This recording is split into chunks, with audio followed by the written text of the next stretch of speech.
حسین کے خلاف لشکر کشی کے لیے تیار ہو جائے گا۔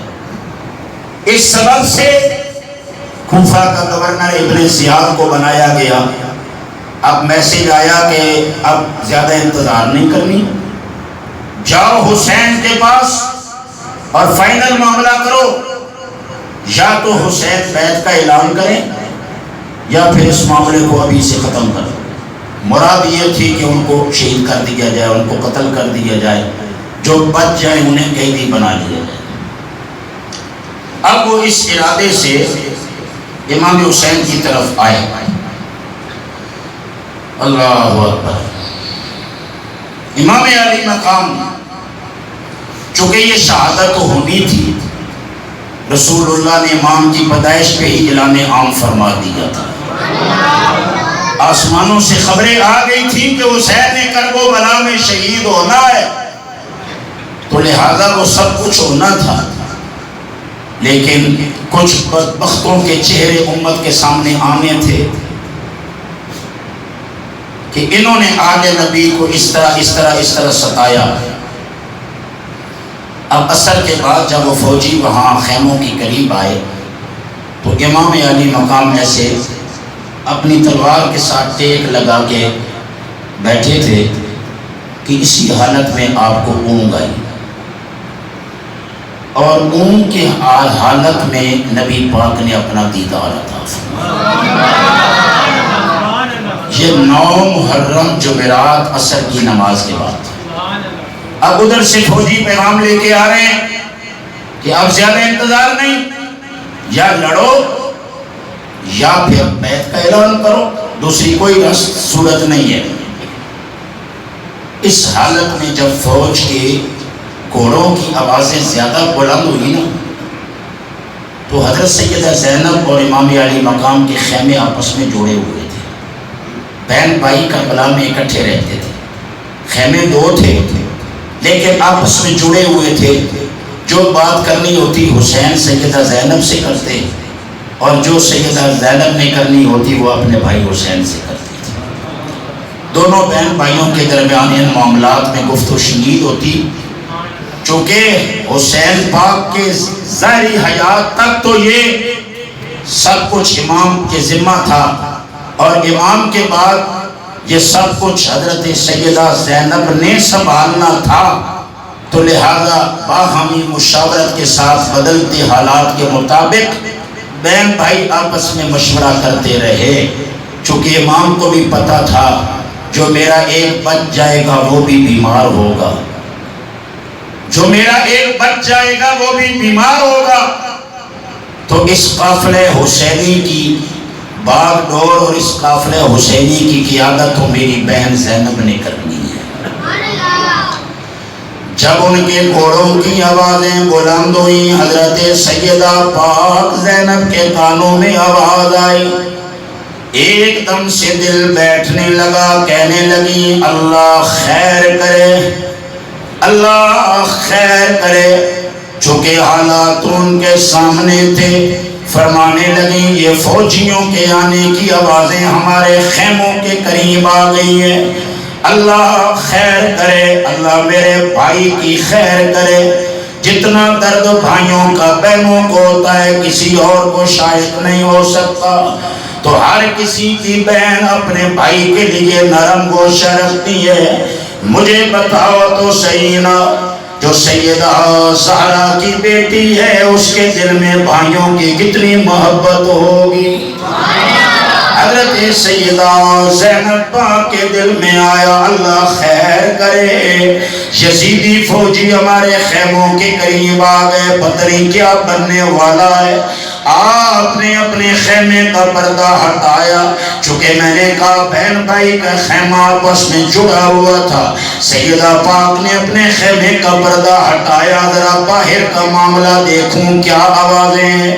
جو ہی آپ نے اپنے خیمے کا پردہ ہٹایا دیکھا تو سیدنا امام حسین پاک اپنے خیمے کے آگے تلوار سے ٹیک لگائے آنکھیں بند کیے بیٹھے ہیں. سیدہ پاک زینب آگے بڑھی, آگے بڑھ کے آگے کاندھے پہ ہاتھ رکھا, کاندھے پہ ہاتھ رکھ کے کہنے لگی او میرے پیارے حسین, او میرے پیارے بھائی, او میرے پیارے حسین, کن سوچوں میں آپ گم ہو گئے ہیں, کیا معاملہ ہے؟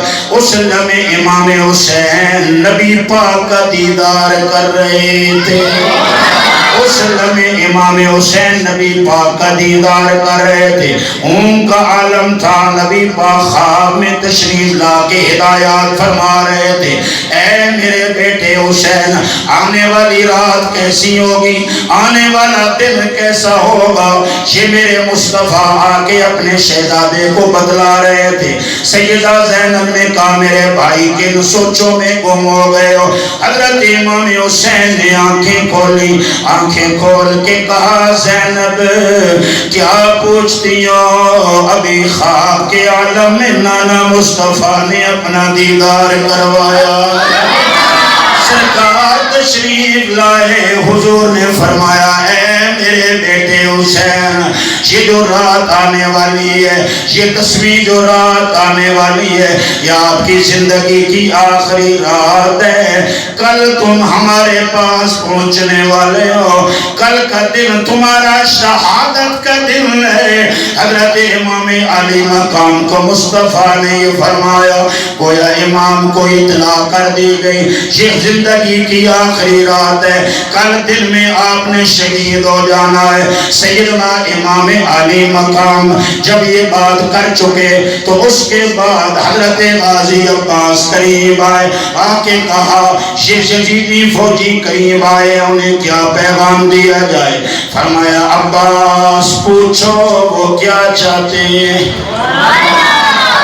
عباس ان سے پوچھو وہ کیا چاہتے ہیں.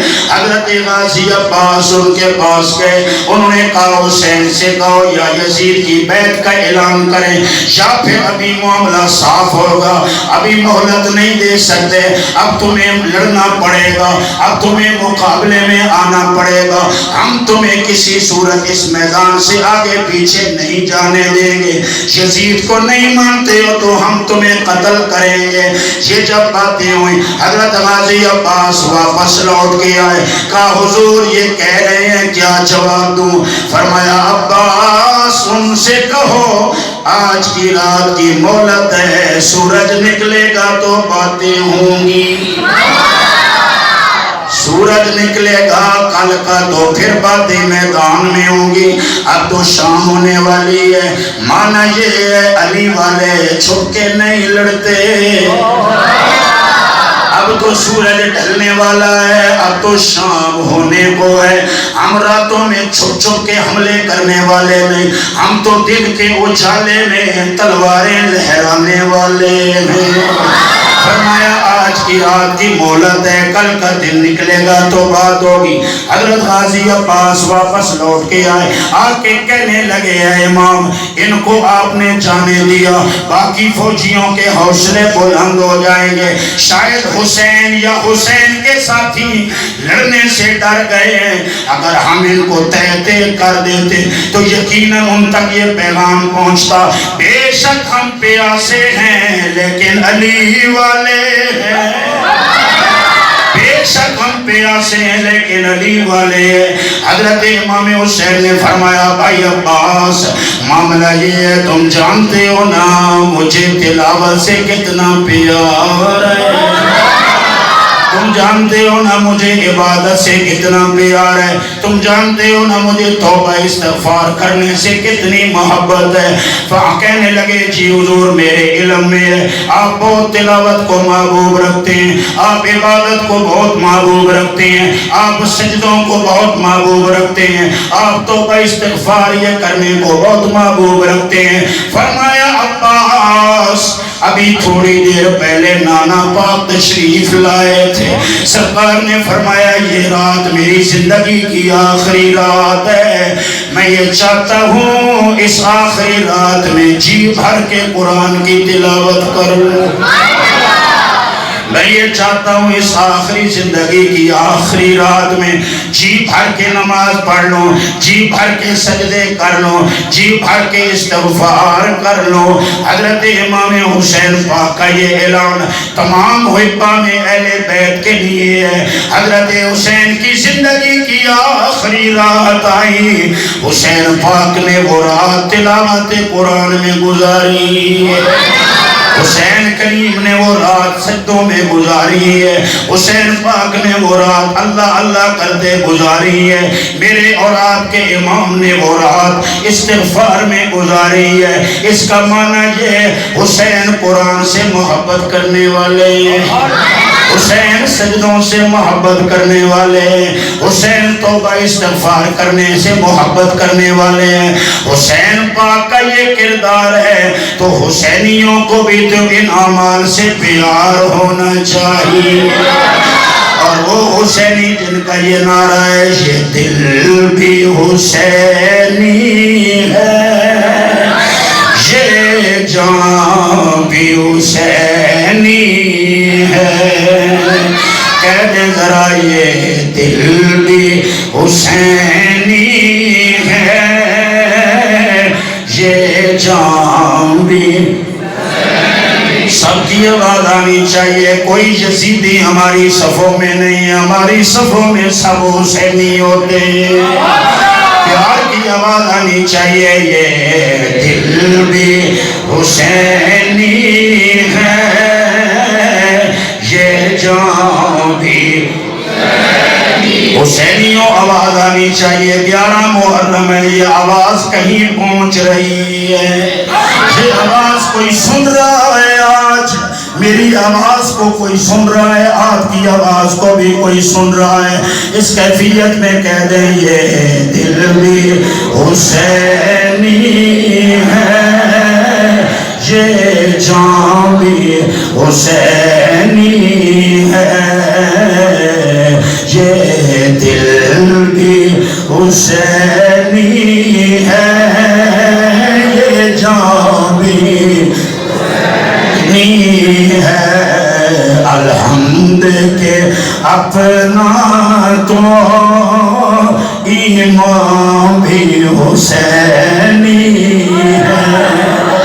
سب بولے ذرا الحمد کے اپنا تو ایمان بھی حسینی ہے. سب رات ساری ایسے گزری, حسینیوں کے خیموں میں تلاوتیں ہوتی رہی, حسینیوں کے خیمے میں سجدے ہوتے رہے. اللہ کے آگے جھکنے والے ساری رات جھکتے رہے.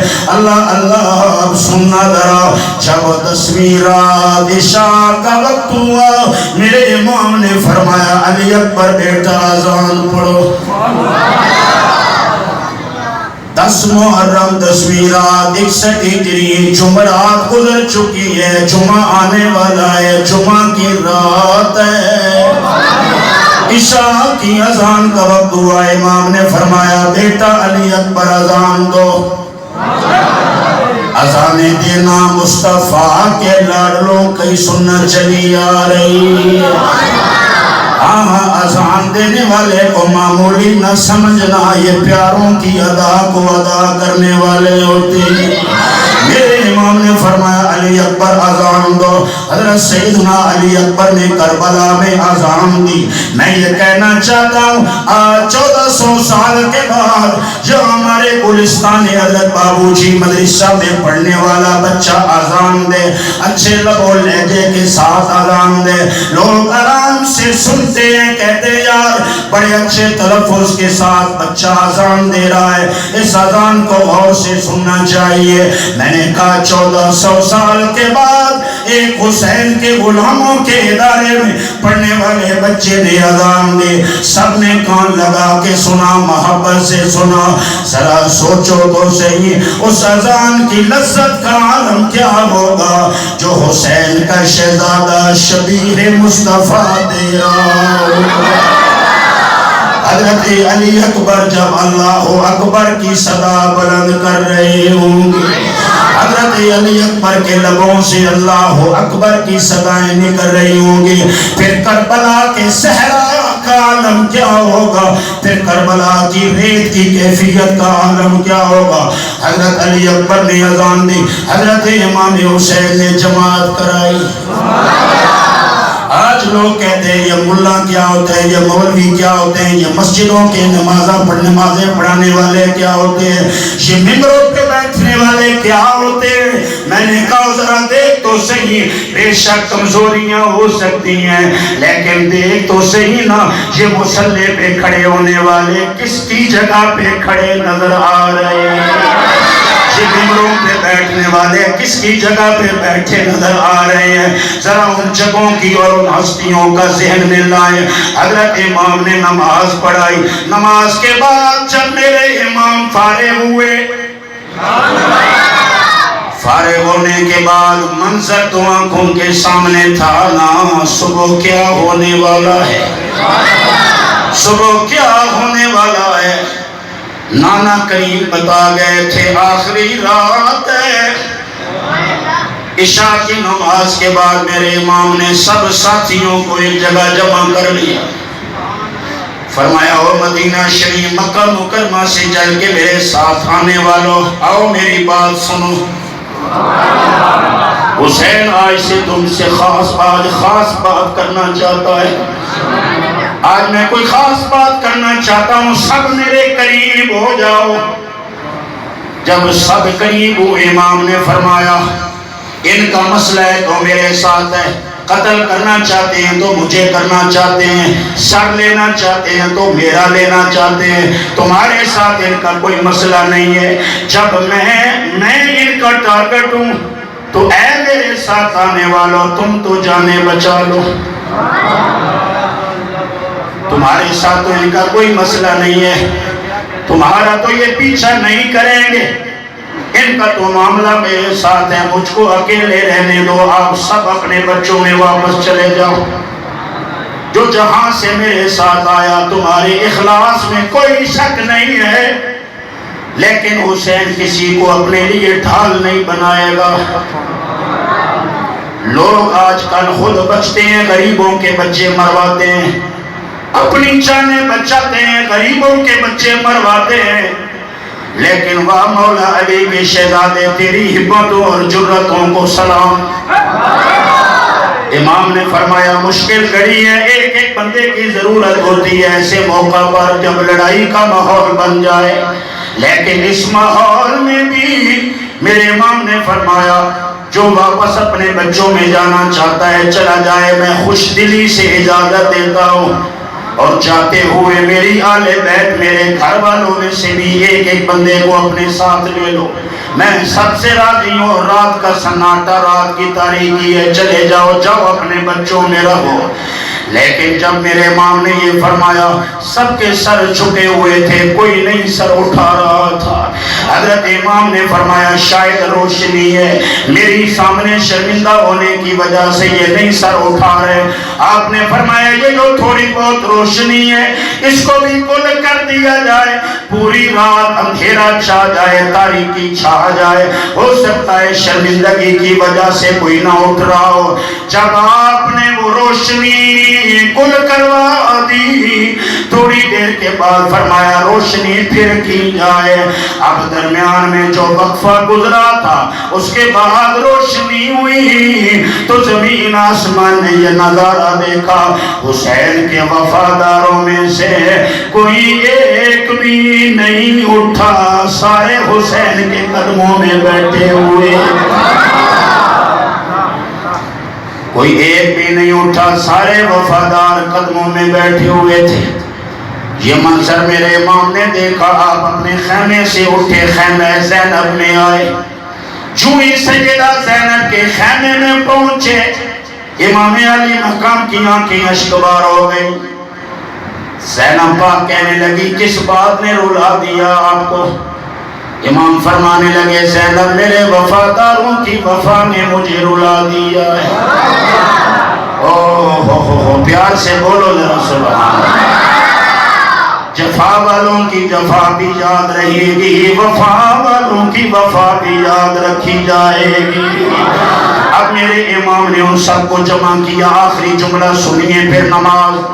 میرے امام نے سب کو جمع کیا, فرمایا او میرے سامنے اپنی وفا کا اظہار کرنے والوں, ان میں سے قریباً 80 سال کی عمر کے مصطفیٰ کے صحابی بھی بیٹھے ہوئے تھے.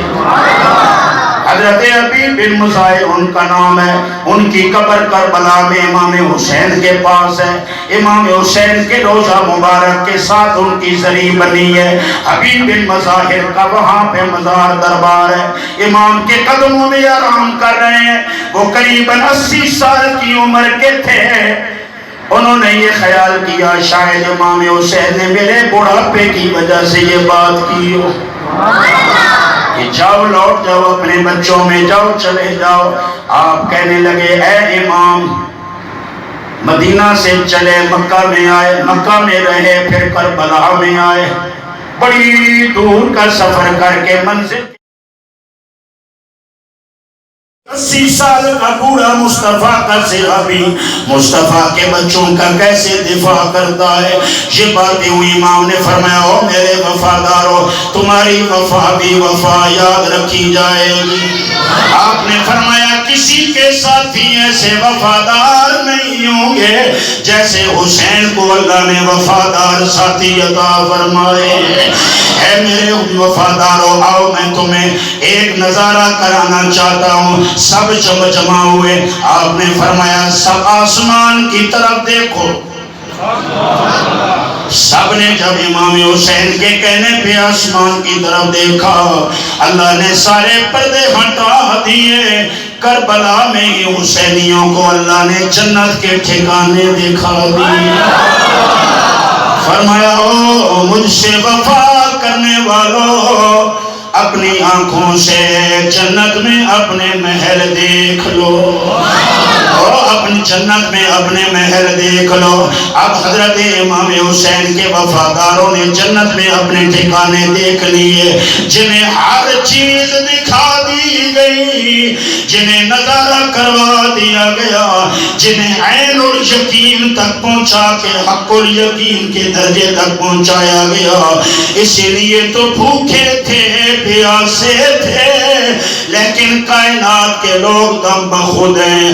بھوکے ایسے نہیں لڑتے جیسے حسین والے لڑے, پیاسے ایسے میدان میں نہیں کھڑے ہوتے جیسے علی کے شہزادے کے غلام کھڑے ہیں. اس کا سبب کیا ہے؟ یہ حق الیقین والے ہیں. اور ان کا بھی گویا نعرہ تھا یہ دل بھی حسینی ہے, یہ جان بھی. ماشاءاللہ اجتماع بڑا ہے, سب بیٹھی ہیں. آج بولے ذرا 11 محرم ہے. میں اب کیا کروں, وقت نہیں ہے 11 محرم پہ بات کروں. جب صبح ہوئی 11 محرم پھر قافلہ تیار ہوا, پھر قیدی بنائے گئے, قیدی بنائے گئے. ان کو آج قیدی بنایا جا رہا ہے جو مصطفیٰ کی زلفیں پکڑنے والے تھے. ان کو آج قیدی بنایا جا رہا ہے جو مصطفیٰ کے محبوب تھے. اس کا مطلب ہے دین کے لیے کبھی کاٹا بھی جاتا ہے, دین کے لیے کبھی مارا بھی جاتا ہے, دین کے لیے کبھی قیدیں بھی کاٹنی پڑتی ہیں. میں نے شام میں زندان کو بھی دیکھا ہے, جس زندان میں میرے امام کے شہزادوں کو قید رکھا گیا. میں نے گنجے شہیدہ کو بھی دیکھا ہے جہاں پر شہیدوں کے سر لا کے رکھے گئے. میں نے یہ سارا منظر دیکھا ہے. قید کرنے والے نہ رہے, قید کرنے والے نہ رہے, جن کو قید میں رکھا گیا. زمین آسمان میں زین العابدین کا نام گونج رہا ہے. بس احساس ذہن میں رہے، جن راستوں سے گزارے گئے ہیں، لیکن بھوکے رہ کے پیاسے رہ کے بھی کہہ رہے تھے یہ دل بھی حسینی ہے، یہ جان بھی۔